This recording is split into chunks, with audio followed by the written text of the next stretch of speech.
నమస్కారం. Welcome to my channel. ఈ వీడియోలో ఏపీ ఉద్యోగ ఉపాధ్యాయ సంఘాలు పీఆర్సీ, ఐఆర్‌లపై కీలక నిర్ణయం విడుదల. దీనికి సంబంధించిన పూర్తి సమాచారాన్ని వీడియోలో తెలుసుకుందాం. వీడియోని ఎక్కడికైనా స్కిప్ చేయకుండా ఎండ్ వరకు చూడండి. అప్పుడే ఇన్ఫర్మేషన్ పూర్తిగా అర్థమవుతుంది. వీడియో చూస్తున్న ప్రతి ఒక్కరు వీడియోకి లైక్ చేయండి ఫ్రెండ్స్. వీడియోని తోటి ఉద్యోగ పెన్షన్ మిత్రులతో అయితే షేర్ చేయండి. కొత్తగా మన ఛానల్ చూస్తున్నవారు సబ్స్క్రైబ్ చేసుకోకుంటే వెంటనే మన ఛానల్ అయితే సబ్స్క్రైబ్ చేసుకోండి. దీని ద్వారా నేను చేసే లేటెస్ట్ వీడియోస్ అన్నీ మీ వరకు రీచ్ అవుతాయి.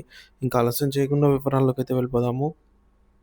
ఫ్రెండ్స్ ఇక విషయానికి వచ్చినట్లయితే ఏపీ ఉద్యోగుల పీఆర్సీ, ఐఆర్‌పై యూటీఎఫ్ తీవ్ర విమర్శలు. ఆంధ్రప్రదేశ్ రాష్ట్రంలో ఉద్యోగులు, ఉపాధ్యాయ పెన్షనర్లు ఎదుర్కొంటున్న ఆర్థిక సంక్షోభంపై ఆంధ్రప్రదేశ్ ఐక్య ఉపాధ్యాయ ఫెడరేషన్ యూటీఎఫ్ తీవ్రంగా స్పందించింది.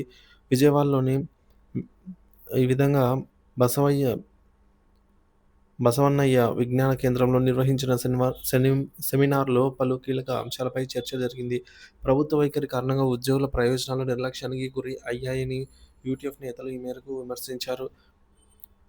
ప్రతి నెల ఉద్యోగ సమస్యలు, ప్రభుత్వం నిర్లక్ష్యము, ప్రతి నెల జీతాల చెల్లింపులే లక్ష్యంగా ప్రభుత్వ ఉద్యోగులకు నియమిత జీతాలు చెల్లించడం తప్ప వారి ఆర్థిక ప్రయోజనాలను పట్టించుకోవటం లేదని యూటీఎఫ్ ఆరోపించింది. పెండింగ్ బకాయిల చెల్లింపులలో అసమర్థత,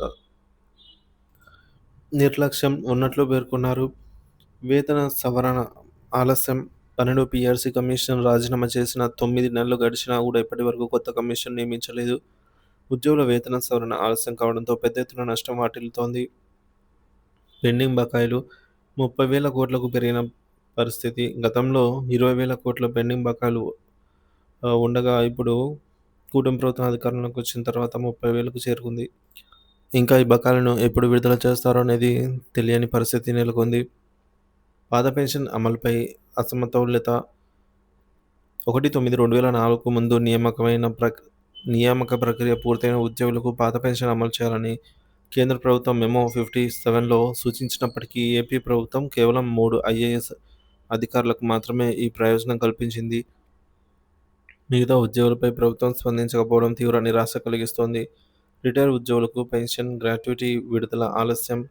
పెన్షనర్లకు 50% గ్రాట్యుటీ చెల్లించి మిగిలిన మొత్తం నెలల తరబడి వాయిదా వేస్తున్నారు. కోవిడ్ సమయంలో మృతి చెందిన ఉద్యోగుల కుటుంబాలకు కారుణ్య నియామకాలు ఇప్పటివరకు అమలు చేయలేదు. కాంట్రాక్ట్ అవుట్సోర్సింగ్ ఉద్యోగుల నిర్లక్ష్యం.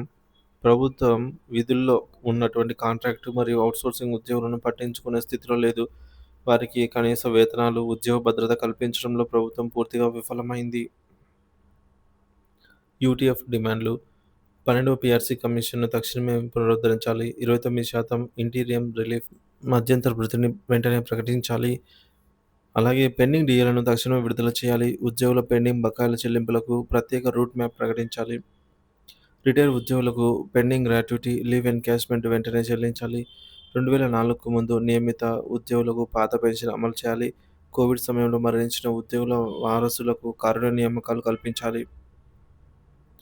ఉద్యమాలకు సిద్ధమవుతున్న యూటీఎఫ్ ఈ సమస్యలను ప్రభుత్వం త్వరగా పరిష్కరించకపోతే రాష్ట్ర వ్యాప్తంగా ఉద్యమాలు నిర్వహించాలని యూటీఎఫ్ నిర్ణయించింది. ఇందుకోసం రాష్ట్ర స్థాయిలో 5 ప్రాంతాల్లో ప్రత్యేక సదస్సులు నిర్వహిస్తూ ఉద్యమ కార్యాచరణను ముందుకు తీసుకెళ్లాలని నిర్ణయించుకుంది.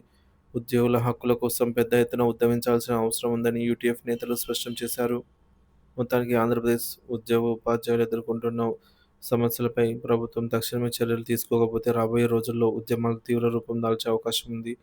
ప్రభుత్వ విధానాలను మార్చే వరకు పోరాటం కొనసాగించేందుకు యూటీఎఫ్ సిద్ధంగా ఉందని అయితే స్పష్టం చేసింది.